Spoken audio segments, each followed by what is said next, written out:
జై శ్రీమన్నారాయణ. విజయంకి గుట్టపై వేంచేసినటువంటి అఖిలాండ కోడి బ్రహ్మాండ నాయకుడైన శ్రీ లక్ష్మీ నరసింహస్వామి వారి యొక్క బ్రహ్మోత్సవాలు అత్యంత వైభవంగా నిర్వహించడం జరుగుతుంది.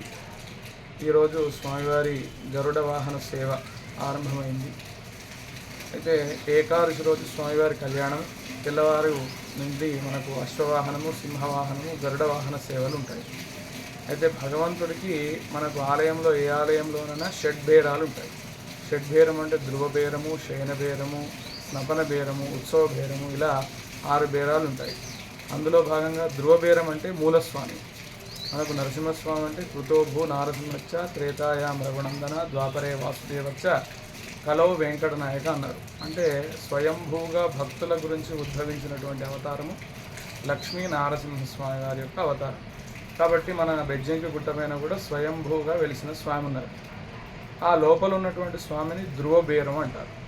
అయితే లోపడున్న స్వామి వారి దగ్గరికే మనం వెళ్ళాలి, భక్తులందరూ కూడా.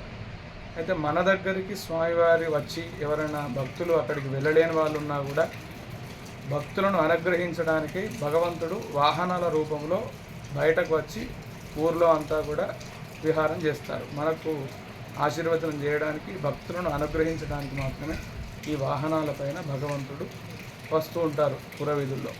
అయితే ఇలాగే హంసవాహనము, సింహవాహనము, గరుడ వాహనం, అశ్వవాహనము, తర్వాత గజవాహనము, ఇవన్నీ కూడా ఉంటాయి. లాస్ట్ రోజు, చివరి రోజు మనకు స్వామివారి రథోత్సవం ఉంటుంది. రథోత్సవ కేశవం దృష్ట్యా పునర్జన్మ నదిజ్యతే అంటారు. అంటే రథం మీద ఉన్నటువంటి స్వామివారిని, ఉత్సవ స్వామివారిని దర్శనం చేసుకోవడం ద్వారా పునర్జన్మ ఉండదని కూడా ఆ శాస్త్రం చెప్తుంది. అయితే ఇటువంటి సేవలు ఎందుకు చేస్తారయ్యా అంటే, ఇప్పుడు అశ్వవాహనం ఉందనుకోండి, గజవాహనం ఉంది, హంసవాహనం ఉంది. హంసవాహనం తీసుకున్నారు. హంసవాహనం ఏం సూచిస్తాయా అంటే, పాలు నీళ్లు కలిపినటువంటి ద్రవ్యంలో హంసవాహనం పాలను మాత్రమే తీసుకుంటుంది, నీళ్లను వదిలేస్తుంది. అదేవిధంగా మన భక్తులందరూ కూడా చెడును వదిలేసి మంచి మార్గంలో నడిస్తే, విష్ణువు యొక్క మార్గంలో నడిస్తే, మంచి మార్గంలో నడిస్తే ఆ భగవంతుని చేరుకోగలము అనేటువంటి ఉద్దేశంతో ఈ వాహనాలు భక్తుల గురించై భగవంతుడు భక్తులను అనుగ్రహించడానికి ఊళ్ళోకి వాహన రూపంలో ఉత్సవమూర్తిని తీసుకొని వస్తారు. జై శ్రీమన్నారాయణ. జై జై శ్రీమన్నారాయణ.